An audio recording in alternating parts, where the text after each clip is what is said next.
नमस्कार। यो समाचारमा स्वागत छ। म विक्रम श्रेष्ठ।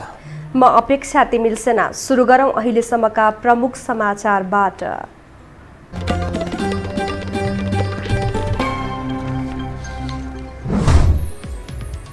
अध्यक्ष द्वयबीच सहमतिसँगै नेकपाको विवाद समाधान उन्मुख, संवैधानिक परिषद अध्यादेश र दाहालको प्रतिवेदन फिर्ता हुने।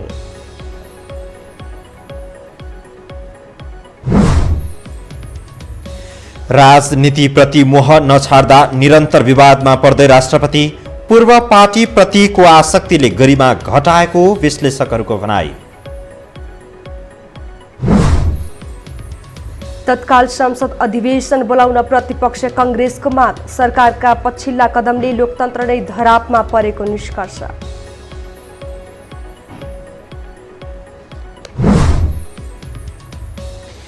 नेपालमा कोरोना संक्रमणले आज थप 13 जनाको मृत्यु, 736 संक्रमित थपिए, 847 डिस्चार्ज।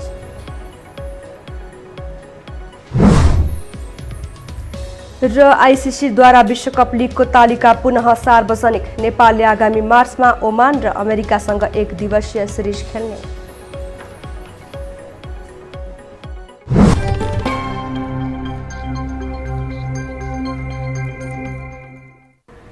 अब समाचार विस्तारमा। सत्तारूढ दल नेपाल कम्युनिस्ट पार्टी नेकपाको अर्को स्थायी समिति बैठक 5 गते बस्ने भएको छ। प्रवक्ता नारायण काजी श्रेष्ठले आज बसेको बैठकमा स्थायी समिति बैठक 5 गते र केन्द्रीय समितिको बैठक 10 गते बस्ने निर्णय भएको जानकारी दिनुभयो। श्रेष्ठका अनुसार आज बसेको 2 अध्यक्षको बैठकमा अध्यादेश फिर्ता लिने र हस्ताक्षर सहितको निवेदन समेत फिर्ता लगायतका विषयमा सहमति जुटेपछि केपी शर्मा ओली बैठकमा सहभागी हुनुभएको थियो।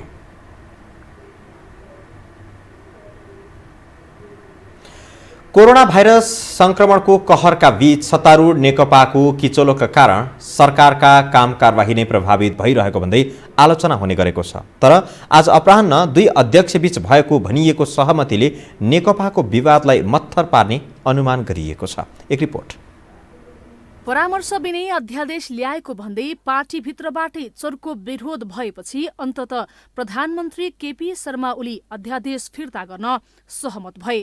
पार्टीभित्रको विवाद समाधान गर्न छोडेर संवैधानिक परिषद सम्बन्धी अध्यादेश ल्याएपछि स्थायी कमिटिका बहुमत सदस्यले त्यसको चर्को विरोध गरेका थिए। तर एक अर्काप्रतिको आक्रोश दुवै अध्यक्ष बीच धेरै समय टिक्न सकेन। ओली अध्यादेश फिर्ता लिन सहमत भए भने प्रचण्ड पनि केही लचिलो देखिए। भदौ 26 गते भएको सहमति अनुसार नै दुवै अध्यक्ष अघि बढ्ने सहमतिपछि फेरि नेकपामा सहमतिको संकेत देखिएको छ। आजको हाम्रो पार्टीको स्थायी कमिटिको बैठकले सरकारले जारी गरेको संवैधानिक परिषद सम्बन्धी अध्यादेश फिर्ता लिने र साथसाथै राष्ट्रपतिज्यू समक्ष संसदको माग गरेर संसदको बैठकको माग गरेर पेश गर्ने भनिएको आवेदन पनि फिर्ता गर्ने निर्णय सर्वसम्मतिले गरेको छ। अध्यक्ष द्वयबीचको सहमतिमा ओली सरकार सञ्चालनमा केन्द्रित हुने, दाहालले पार्टी चलाउने, सरकारका सबै निर्णय सचिवालयमा छलफल गरेर मात्र गर्ने उल्लेख छ।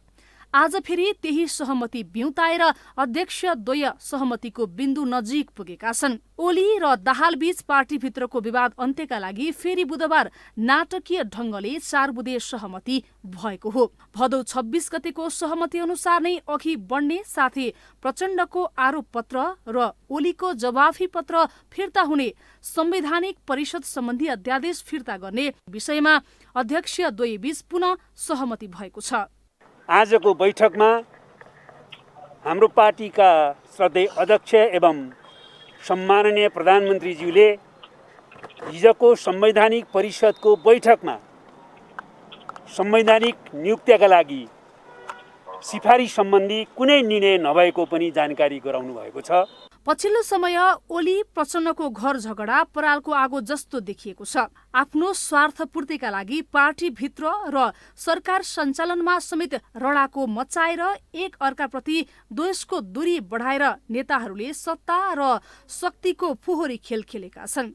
शीर्ष नेताहरू यति लामो समय फगतको स्वार्थमा रुमल्लिनु चिन्ताको विषय हो। गरिएका 4 बुँदे सहमति कार्यान्वयन गर्दै जनमुखी सरकार सञ्चालनमा ध्यान केन्द्रित गर्नु नै नेकपाको अबको आवश्यकता हो। अब बाँकी समाचार। मंगलबार दिउँसो कसैले सुईको समेत नपाउने गरी राष्ट्रपति विद्यादेवी भण्डारीद्वारा संवैधानिक परिषद सम्बन्धी अध्यादेश जारी भएपछि त्यसको तरङ्ग बुधबार अपराह्नसम्म जारी रह्यो। नेकपाका 2 अध्यक्षको स्वार्थ मिलेपछि फिर्ता लिएको त्यो अध्यादेश प्रधानमन्त्रीको राजनीतिक स्वार्थ पूरा गर्न राष्ट्रपतिले हठात पारित गर्नु शोभनीय थियो त? एक रिपोर्ट। मंगलबार बिहान मन्त्री परिषदको बैठक बसेको थियो। सरकारको नियमित बैठक मान्दै धेरैले यसलाई स्वाभाविक मानेका थिए, तर मन्त्री परिषदका सदस्यहरूलाई समेत थाहै नदिई प्रधानमन्त्री ओलीले संवैधानिक परिषदको बहुमत सदस्यबाटै बैठक बस्न मिल्ने गरी अध्यादेश तयार पारे। सो अध्यादेश मन्त्री परिषदको बैठकबाट सिफारिस गरिएको भन्ने कर्मकाण्ड पुर्याउन मन्त्री परिषदको बैठक बोलाइएको ओली इतरका मन्त्रीहरूले भेउ समेत पाएनन्। हतार उक्त अध्यादेश राष्ट्रपति कार्यालय शीतल निवास पुर्याइयो र हतारमै संविधानको धारा 114 को उपधारा 1 बमोजिम अध्यादेश जारी भएको सूचना सार्वजनिक भयो। आफूहरू विरुद्ध अध्यादेश जारी भएको नेकपाकै पूर्व प्रधानमन्त्रीहरूले समेत सुईको पाएनन्। अध्यादेश जारी भएको खबर सञ्चार माध्यममा आएपछि मात्रै शीर्ष नेताहरूमा खैला बैला मचिएको थियो। अध्यादेशमा के लेखिएको थियो भन्ने सरसर्ती पढ्दा पनि नपढिकन प्रधानमन्त्रीले अध्यादेश जारी गरेको कानूनविदहरूको आक्रोश छ। व्यक्तिले गरेको कामको कारणले संविधान र व्यवस्थामाथि एट्याक गर्न पाइएन नि। त्यसकारण कसमाथि एट्याक हुनु पर्यो भन्दाखेरि प्रधानमन्त्रीमाथि नै एट्याक हुनु पर्यो। नम्बर 1, प्रधानमन्त्रीलाई यो कुरामा तपाईँ यस्तो किसिमको अध्यादेश ल्याउनुभन्दा 10 दिनपछि त हाउस बोलाउनु पर्दैछ त तीबाट लिएर आउनुहोस्, त्यसैबाट चाहिँ एउटा नर्मल प्र्याक्टिस सुरु गर्नुहोस् न भनेर सल्लाह दिने काम उहाँबाट हुन सक्थ्यो, सक्छ, तर त्यो काम भएन। तेस्रो कुरा, राष्ट्रपतिले आफ्नो लिगल कन्सल्टेन्ट्सहरूसँग चाहिँ कन्स्टिट्युसनल एक्सपर्ट्सहरूसँग यो विषयमा चाहिँ राखेर 1 दिन 2 दिन छलफल गर्नुभयो, के बिग्रिन्थ्यो? त्यो पनि गर्नु भएन। 7 महिना अगाडि आफैले खारिज गरेको, यसलाई आफैले ल्याएको आफैले खारिज गर्यो, राष्ट्रपतिकै सिलबाट भएको। त्यति कुरा हेक्का राख्नु पर्दैन। राष्ट्रपति कार्यालयले उहाँको सल्लाहकार के खाएर बसेका छन् त्यहाँ? अध्यादेश जारी भएदेखि फिर्ता लिँदासम्म करिब 24 घण्टा नेकपाको राजनैतिक सरगर्मी तीव्र बन्यो। नेकपाभित्रको गुटगत रणनीति थप तातियो। राजनैतिक वृत्तमा थुप्रै अड्कलहरू लगाइए, तर जसरी अप्रत्याशित रूपमा अध्यादेश जारी भयो त्यसै गरी ओली प्रचण्ड बीच फिर्ता लिने सहमति भयो। यद्यपि राष्ट्रपतिको हठातको निर्णय अपरिपक्व रहेको कानूनका ज्ञाताहरूको निष्कर्ष छ। राष्ट्रपतिको जुन पद हो, गरिमा हो, सम्मान हो, त्यसलाई पनि चाहिँ लोअर गरियो, त्यसको चाहिँ महत्त्वलाई चाहिँ गिराइयो। यो चाहिँ कस्तो भने त्यसबाट पनि एउटा राष्ट्रपति पदको विश्वसनीयता, त्यसको संवैधानिक गरिमा र महत्त्वलाई एउटा चाहिँ के छ भने राष्ट्रपति भनेको नेसनल युनिटीको प्रतीक हो। त्यो राष्ट्रपतिको पद चाहिँ के छ भने एउटा पार्टीको एउटा गुटको लागि प्रयोग हो। राष्ट्रपति हुनु अघि एमालेकै उपाध्यक्ष रहेकी भण्डारी ओली गुटको मुख्य नेता थिइन्, तर राष्ट्रपति भएपछि पनि त्यो पूर्वाग्रहले राष्ट्रपतिको पदलाई धुमिल बनाएको, पदको ओझ खस्काएको आलोचना धेरै अघिदेखि जारी छ। बिना कुनै कारण संसदलाई बन्धक बनाएर खुरुखुरु अध्यादेश जारी गर्ने र स्वार्थ पूरा गर्ने खेल बन्द गर्न यो अध्यादेश प्रकरणबाट पाठ सिक्न जरुरी छ। प्रमुख विपक्षी दल नेपाली कांग्रेसले संसद अधिवेशन तत्काल बोलाउन माग गरेको छ। सभापति शेरबहादुर देउवा निवासमा बसेको पदाधिकारी बैठकले सरकारले पछिल्लो समय चालेका कदम असंवैधानिक भएको भन्दै तत्काल संसदको अधिवेशन बोलाउन माग गरेको हो। सरकारका कदमले उसको अलोकतान्त्रिक र सर्वसत्तावादी चरित्र थप उजागर भएको बताइएको छ। सरकारले संवैधानिक परिषदको गरिमा, मूल्य, संविधानको परिकल्पना, संविधानको भावना र संविधानको मर्मभन्दा विपरीत अध्यादेश जारी गर्यो। यो अध्यादेश संवैधानिक दृष्टिले, राजनीतिक दृष्टिले, नैतिक दृष्टिले तिनै कोणबाट गलत थियो भन्ने कुरा तपाईँ हामी जान्दछौँ। पदाधिकारी बैठकमा मङ्सिर 29 गते सरकार विरुद्ध देशभर गरिएको प्रदर्शनको समीक्षा भएको थियो। साथै कांग्रेसले संसदीय दलका कार्य समितिको बैठक पुस 3 गतेका लागि बोलाएको छ। हामीसँग समाचार बाँकी नै छन्, अहिलेलाई विश्राम।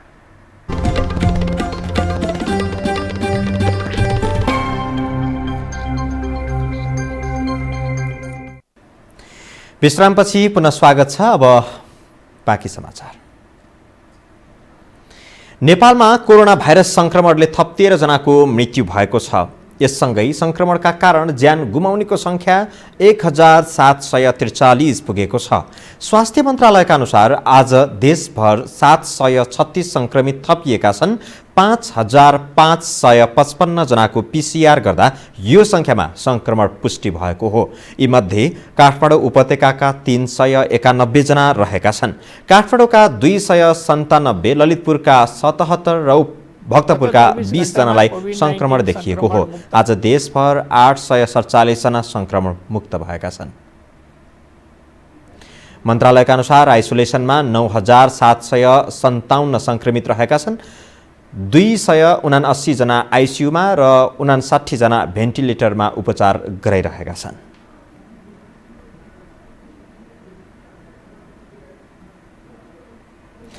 पशुपतिनाथको मन्दिर 8.5 महिनापछि सर्वसाधारणका लागि खुला गरिएको छ। स्वास्थ्य मापदण्ड र सतर्कता अपनाएर मन्दिर खुला गरेको पशुपति क्षेत्र विकास कोषको दाबी छ।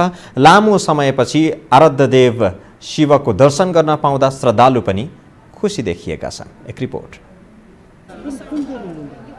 यो दृश्य हो हिन्दू धर्मावलम्बीका आराध्यदेव पशुपतिनाथ मन्दिरको। 9 महिनापछि खुलेको मन्दिरमा दर्शन गर्न आउने श्रद्धालु भक्तजन हुन् यी। कोरोना भाइरस संक्रमणका कहरका कारण 9 महिनादेखि बन्द रहेको मन्दिर पशुपति क्षेत्र विकास कोषले बुधबार खुल्ला गरेको हो। मन्दिर खुलेसँगै स्वास्थ्य सतर्कता अपनाइएको छ। मास्क अनिवार्य गरिएको छ। मूल ढोकाबाट प्रवेश गर्नु अघि हात सेनिटाइज गर्ने व्यवस्था गरिएको छ। स्वास्थ्य सुरक्षा मापदण्ड अनुसार भौतिक दूरी पालनामा कडाई गरिएको छ भने अटोमेटिक मेसिनले तापक्रम रेकर्ड गरेपछि मात्र श्रद्धालु भित्र पस्न पाउनेछन्। आजको दिनबाट मन्दिर खोलिएको हुनाले करिब 7,000 जनाले झन्डै 6,900 समथिङ व्यक्तिले दर्शन गर्नुभएको हाम्रो डाटा कलेक्सन गर्न समर्थ भएका छौँ। हामीहरू बिहान 6:30 बजेबाट दिउँसो 1 बजेसम्म हामीले मन्दिरको कोर एरिया प्रवेशको लागि अनुमति प्रदान गरेका छौँ।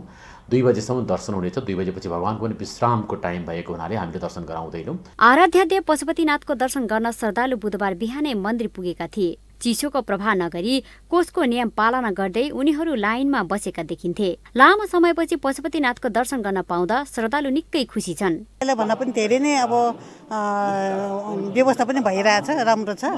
अब कसैले पनि यस्तो देशको शान्ति होस्, कसैले पनि कोरोना नलागोस्, कोही पनि जीवनमा खेर नफालोस्, सबैले शान्ति सुख होस्, कोरोनाबाट सबैलाई भगाइदिनु। भगवान शिवजी एकदम खुसी छु।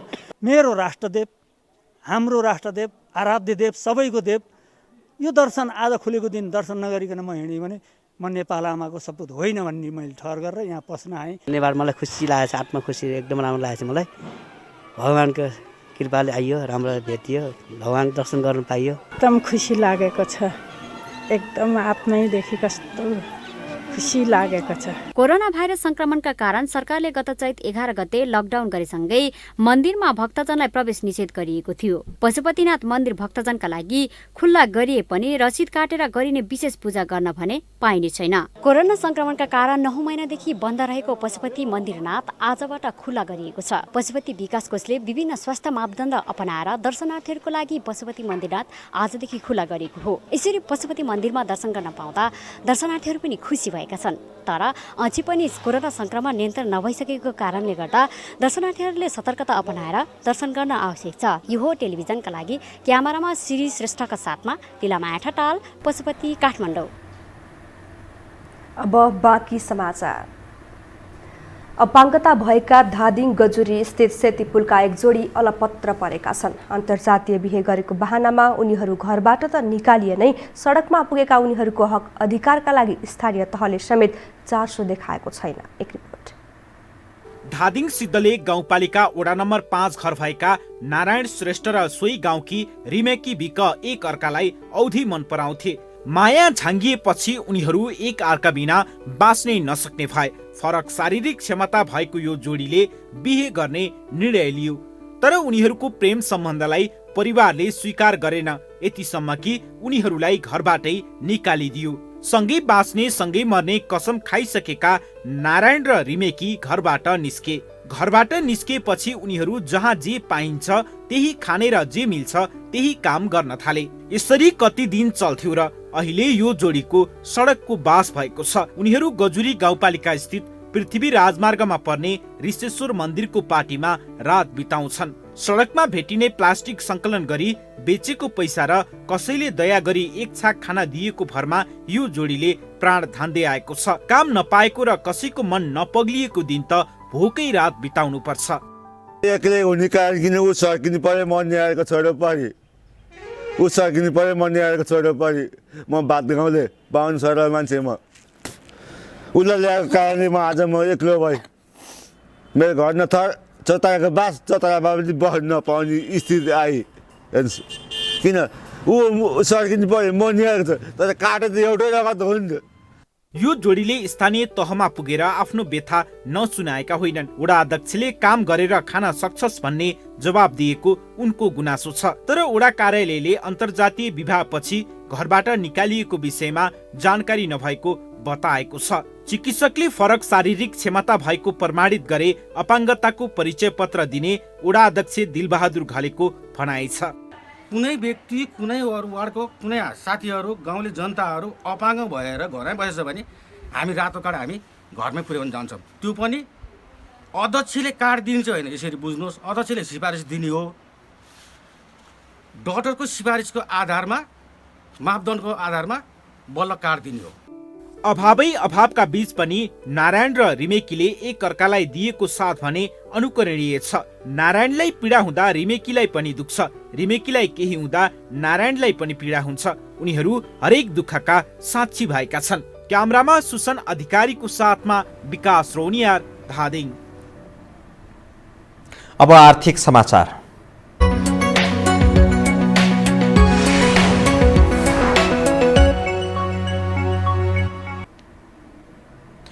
साना व्यवसायीलाई सहुलियतपूर्ण कर्जा प्रदान गर्न राष्ट्रिय वाणिज्य बैंक र महालक्ष्मी नगरपालिकाले सहकार्य गर्ने भएको छ। काठमाडौँमा आज कार्यक्रम गरी बैंक र नगरपालिकाले सहकार्यको सम्झौता गरेका हुन्। बैंकका प्रमुख कार्यकारी अधिकृत किरण कुमार श्रेष्ठ र महालक्ष्मी नगरपालिकाका प्रमुख रामेश्वर श्रेष्ठले सम्झौता पत्रमा हस्ताक्षर गरेका हुन्। न्यूनतम ब्याज दरको यो कर्जाले नागरिकको जीवनस्तर उकास्न सक्ने दुवै पक्षको दाबी छ। व्यापारिक कृषि तथा पशु पंक्षी कर्जा, शिक्षित युवा स्वरोजगार कर्जा, वैदेशिक रोजगारीबाट फर्केका युवा परियोजना कर्जा, महिला उद्यमशीलता कर्जा, दलित समुदाय व्यवसाय कर्जा उपलब्ध गराइने जानकारी कार्यक्रममा दिइएको छ। नगरपालिकाका प्रमुख श्रेष्ठले कर्जा लिएपछि व्यवसाय वा उद्यम देखाउनु पर्ने शर्त राखिएको जानकारी दिनुभयो।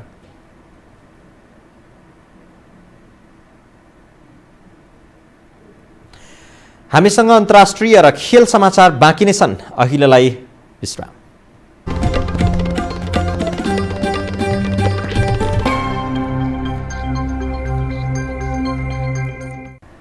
विश्रामपछि स्वागत छ। अब अन्तर्राष्ट्रिय समाचार।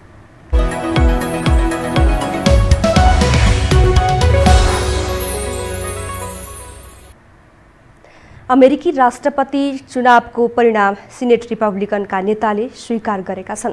राष्ट्रपति निर्वाचित जो बाइडेनले अमेरिकी माथिल्लो सदन सिनेटमा बहुमत पुर्याउने अभियान थालनी गरिसकेका छन्। रिपब्लिकन पार्टीको बहुमत रहेको सिनेटका नेता मिच म्याकोनेलले राष्ट्रपति निर्वाचनको परिणाम स्वीकार गरे लगत्तै बाइडेन सिनेटमा डेमोक्रेटिक पार्टीको बहुमत जुटाउने अभियानमा लागेका हुन्। सिनेटको 2 सदस्यका लागि जर्जिया राज्यमा आगामी जनवरी 5 मा चुनाव हुँदैछ। यो चुनावमा डेमोक्रेटिक डेमोक्रेटिक पार्टीका उम्मेद्वार विजयी भएमा सिनेटमा रिपब्लिकन र डेमोक्रेटिक पार्टी दुवैको समान 50-50 स्थान हुनेछ। राष्ट्रपति चुनावमा जर्जिया राज्यमा बाइडेन विजयी भए पनि सिनेटका लागि उम्मेद्वार रहेका डेमोक्रेटिक पार्टीका उम्मेद्वारहरूले 50% मत प्राप्त गरेका थिएनन्। त्यही कारण जर्जियामा दोस्रो चरणको मतदान हुन लागेको हो। बाइडेन चुनावी प्रचार र सभाहरूका लागि जर्जिया प्रस्थान गरेका छन्। जर्जियामा डेमोक्रेटिक पार्टीका तर्फबाट जन ओर्सप र राफेल वार्नोकले उम्मेद्वार बनेका छन्। यसअघि जर्जियाका दुवै स्थानमा रिपब्लिकन पार्टीका उम्मेद्वार विजयी भएका थिए। अब खेल समाचार।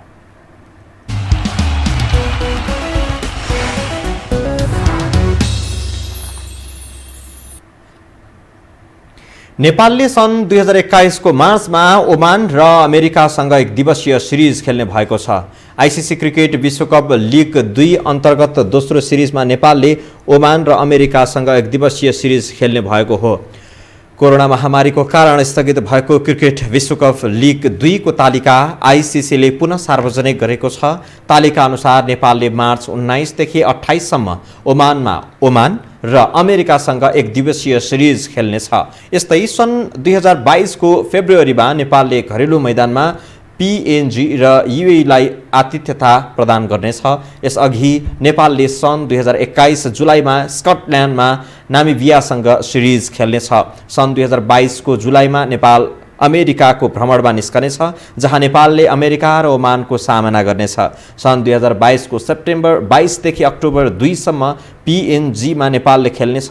सन् 2023 मा समेत नेपालले नामिबिया र स्कटल्यान्डको आतिथ्यता गर्नेछ। लिग 2 अन्तर्गत अन्तिम सिरिजमा नेपालले सन् 2023 को फेब्रुअरीमा युएईमा पिएनजी र युएईसँग खेल्दै लिग 2 समापन गर्नेछ।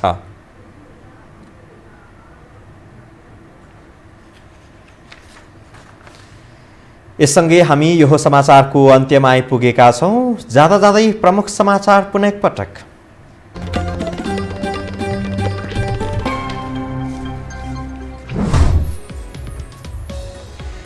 अध्यक्ष द्वयबीच सहमतिसँगै नेकपाको विवाद समाधान उन्मुख, संवैधानिक परिषद अध्यादेश र दाहालको प्रतिवेदन फिर्ता हुने। राजनीतिप्रति मोह नछाड्दा निरन्तर विवादमा पर्दै राष्ट्रपति, पूर्व पार्टीप्रतिको आसक्तिले गरिमा घटाएको विश्लेषकको भनाइ।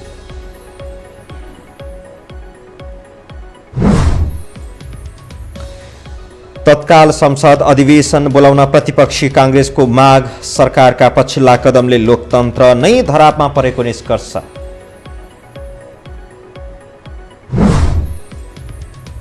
नेपालमा कोरोना संक्रमणले आज 13 जनाको मृत्यु, 736 संक्रमित थपिए, 847 डिस्चार्ज।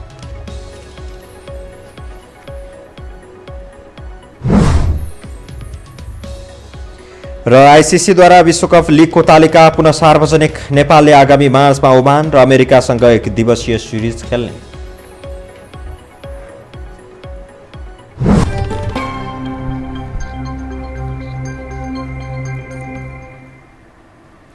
हवस् त यो समाचार सकियो। समाचार बुलेटिनका साथै यो हो टेलिभिजनका सम्पूर्ण कार्यक्रम यो हो टेलिभिजन.com, यो हो खबर.com, युट्युब र फेसबुकमा पनि पढ्न र हेर्न सक्नुहुनेछ। मोबाइलमा यो हो टिभी एप डाउनलोड गरी हामीलाई प्रत्यक्ष हेर्न सक्नुहुनेछ। तथ्य सहितको निष्पक्ष समाचारका लागि यो हो टेलिभिजन हेर्दै गर्नुहोला। नमस्कार।